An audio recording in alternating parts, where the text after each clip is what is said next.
Realme Narzo 10 First Impressions, NDTV Gadgets 360. The Narzo 10 series launch has been a long time coming, but now, after multiple delays caused by the national lockdown, we finally have our hands on the Narzo 10 itself. This launch marks Realme's first major attempt to create a sub-brand with a personality in India. The name, Narzo, isn't immediately evocative of any specific feature or design element. But the company is hoping that it will resonate with young buyers. According to Realme, Narzo is supposed to convey the unique character of an elite gamer. And we'll see more models launching under this label in the future. That strategy might help the company, as the is now positioned as a gaming device within a new segment rather than the lower cost and less powerful sibling of the Realme 6 Review and Realme 6 Pro Review. It effectively replaces the Realme 5's Review at the sensitive Rs. 11,999 price point.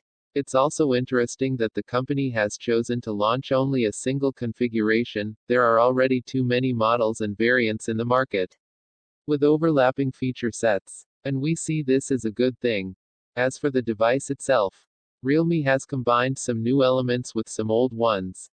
This phone is fairly nondescript when seen from the front. It's tall, with a 6.5-inch 20:9 aspect ratio screen and a relatively thick chin. However, it is rather bulky at 9 mm thick and also heavier than average at 199 g.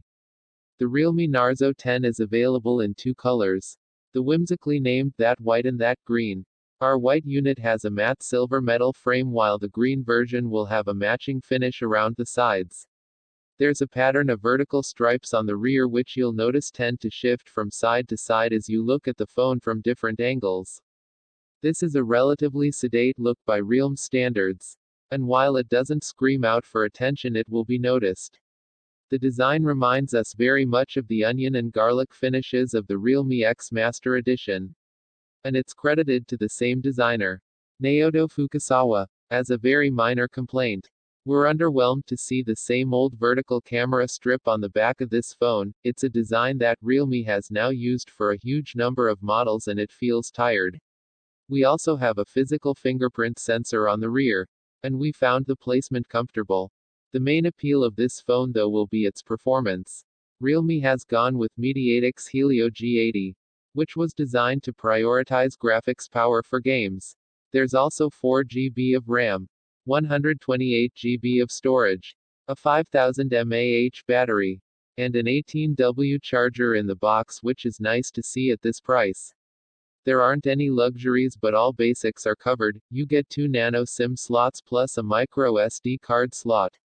And there's a 3.5 mm audio socket on the bottom next to the Type-C port. One trade-off appears to be the HD plus 720x 1600 screen resolution. Although this might actually help with gaming performance since it won't stress the SoC much. In our brief experience with the Realme Narzo 10 so far, the display seemed sharp enough for everyday use. Text is crisp, but colors aren't the most vivid, which was to be expected. Realme says it has used Corning Gorilla Glass 3 on the front. Our unit also had a pre-applied screen protector which doesn't reach all the way to the edges of the front panel and looks like it will become a dust trap in no time. This phone runs Realme UI on top of Android 10.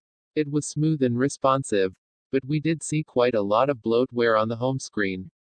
This was in addition to a prompt to download several other apps during the setup process, which we skipped. Having 4 rear cameras is pretty standard now, with no brand wanting to seem weaker than its competition. You get a 48 megapixel primary camera with an f1.8 aperture, an 8 megapixel wide-angle camera, and then 2 megapixel macro and depth cameras. The utility of these is debatable, but we'll see what kind of quality they deliver when we conduct our full review. There's also a 16 megapixel front camera. It will be interesting to see how the Narzo 10 performs, and whether Realme has made trade-offs in some areas in order to focus on its gaming potential. We will of course spend adequate time with this device to evaluate its performance. Cameras, battery life, software, ergonomics, and much more. So do stay tuned to Gadgets 360 for our full review. Coming up soon, is Redmi Note 9 Pro the new best phone under Rs. 15,000? We discussed how you can pick the best one on Orbital, our weekly technology podcast, which you can subscribe to via Apple Podcasts or RSS. Download the episode, or just hit the play button below. Text source, gadgets.ndtv.com.